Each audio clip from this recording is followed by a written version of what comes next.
अभिषेक राज जी, दलितों को लेकर के सियासत जबरदस्त तरीके से उत्तर प्रदेश में हो रही है और एक राजनीतिक दल जो है वो बहुत कोशिश कर रहा है। मैं समाजवादी पार्टी की बात कर रहा हूं, बीजेपी के साथ इंटैक्ट दलित दिखाई देते हैं। चुनावी आंकड़ों के लिहाज से मैं कह रहा हूं, है या नहीं है वो तो हमारे साथ दलित चिंतक मौजूद हैं, वो बताएंगे।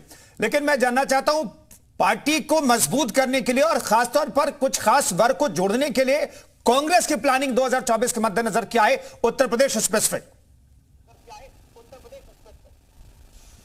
देखिए, जैसा आपने कहा कि दलितों को वोट बैंक की तरीके से देखना और दलितों को सियासत के मद्देनजर से जोड़ने की कोशिश पार्टियां कर रही हैं, तो सबसे दुखद तो यही बात है कि दलितों को आज भी वोट बैंक समझा जाता है और वोट बैंक की राजनीति दलितों के नाम पे करी जाती है। जब हाथरस का कांड उत्तर प्रदेश में हुआ था, दलित बेटी को जिस तरीके से जबरन जला दिया गया था सत्ताधारी दल द्वारा, उस वक्त कोई भी दल आवाज़ उठाकर वहाँ पे ज़मीन पर उतर के नहीं आया था। उस वक्त केवल कांग्रेस पार्टी थी जिसने आकर ज़मीन पर लड़ाई लड़ी थी और आवाज़ बुलंद करी थी, जिसका दमन भारतीय जनता पार्टी की सरकार कर रही थी। आज दलितों की स्थिति क्या है उत्तर प्रदेश में और देश में?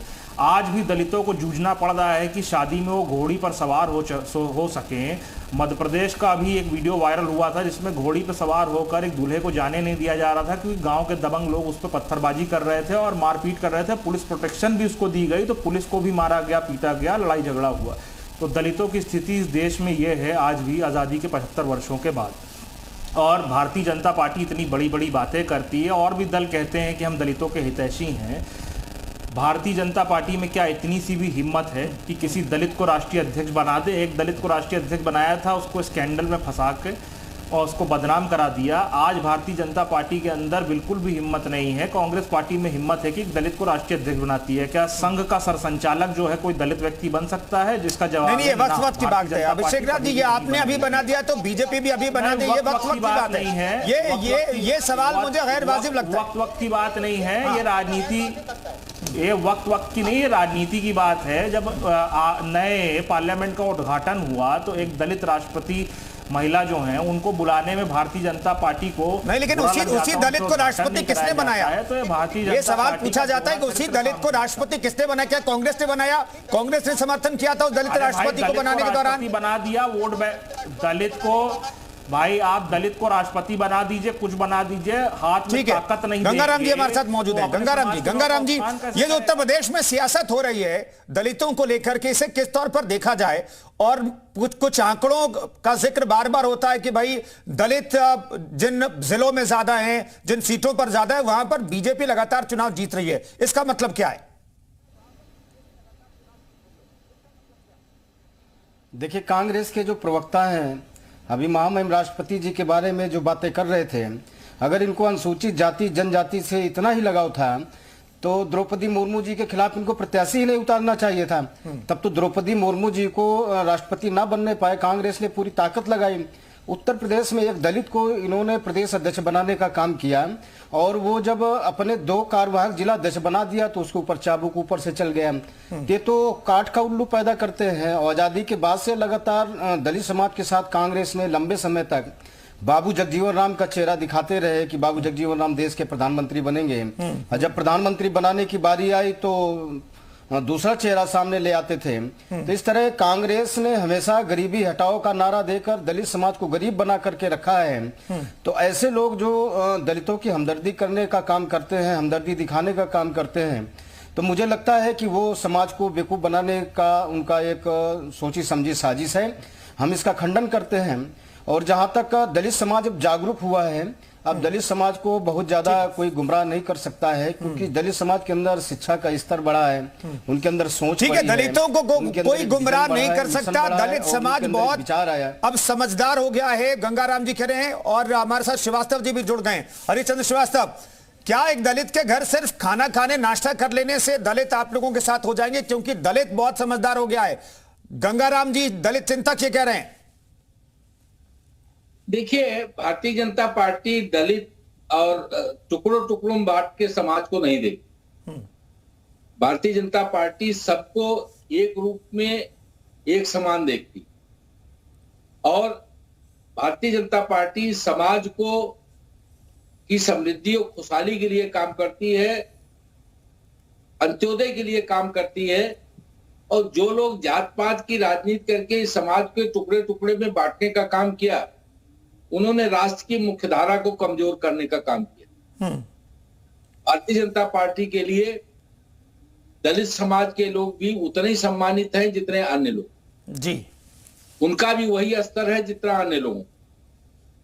इसीलिए माननीय प्रधानमंत्री जी ने जब वो 2014 में उन्होंने ओथ लिया तो उन्होंने कहा कि उनकी सरकार इस देश के गरीब और पिछड़े लोगों के आकांक्षाओं को समर्पित होगी और गरीब और उस रेखा के नीचे के लोगों का जीवन स्तर ऊपर उठे, इसके लिए उन्होंने प्रधानमंत्री आवास योजना और स्वच्छता के तहत शौचालय, उज्ज्वला के तहत बिजली गैस के कनेक्शन देने की योजना और बैंक खाते। नहीं श्रीवास्तव साहब, आप तो कह रहे हैं कि भाई दलितों के लिए आपकी सरकार ने बहुत कुछ किया है, लेकिन डिंपल यादव आज ही कह रही हैं कि दलितों का उत्पीड़न बढ़ा है बीजेपी की सरकार में। छोटा जवाब सर।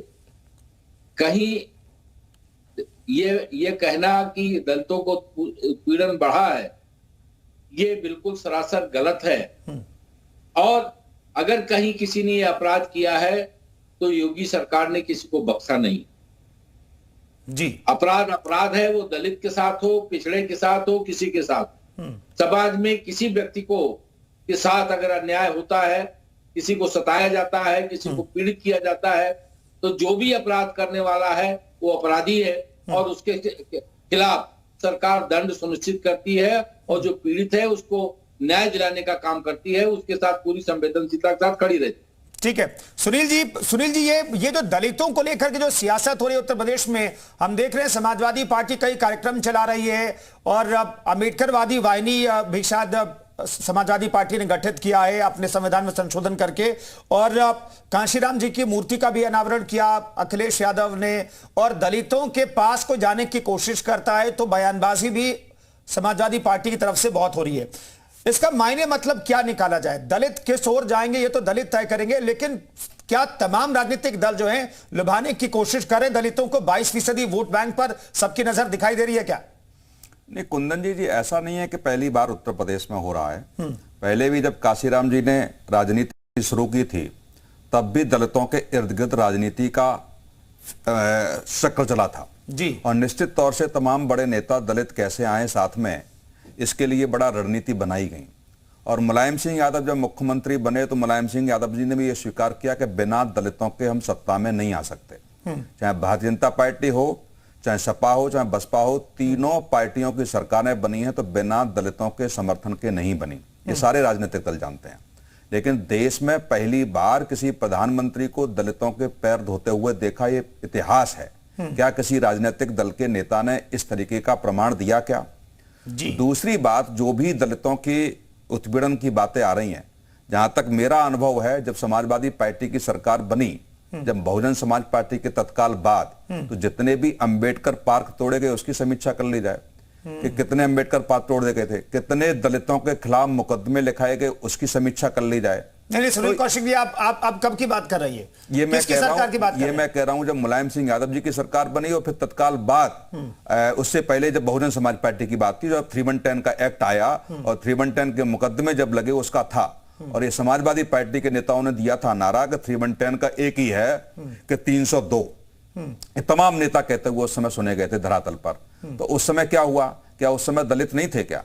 तो ये सब केवल राजनीति की बातें हैं। दूसरी बात, दलितों के लिए समाजवादी पार्टी ने क्या किया, कांग्रेस ने क्या किया, इस पर श्वेत पत्र जारी हो जाना चाहिए। या भारतीय जनता पार्टी जो दलितों की राजनीति अब कर रही है उस पर श्वेत पत्र जारी हो जाना चाहिए कि दलितों के लिए स्पेशली क्या किया। जब आप सत्ता में होते हैं, चाहे तमाम योजनाएं भारतीय जनता पार्टी की सरकार के रहते हुए चल रही हैं, क्या दलितों के लिए कोई स्पेशल योजना है क्या? या समाजवादी पार्टी ने कोई दलितों के लिए स्पेशल योजना चलाई थी क्या, या ओबीसी वर्ग के लिए चलाई थी? संविधान अधिकार सबको बराबर देता है और जो आरक्षण की स्थिति है वो आरक्षण की स्थिति के हिसाब से सबको उसी हिसाब से हिस्सेदारी मिलती है। क्या कोई नियम बदल करके आउट ऑफ वे जाकर के दलितों के लिए किया हो? तो ये तीनों चारों राजनीतिक दलों के प्रतिनिधि बैठे हुए हैं, बता दें मुझे। कोई भी, केवल राजनीति है, दिखाने की राजनीति है। वोट बैंक कैसे आएगा? 2014 के बाद स्थिति बदली है।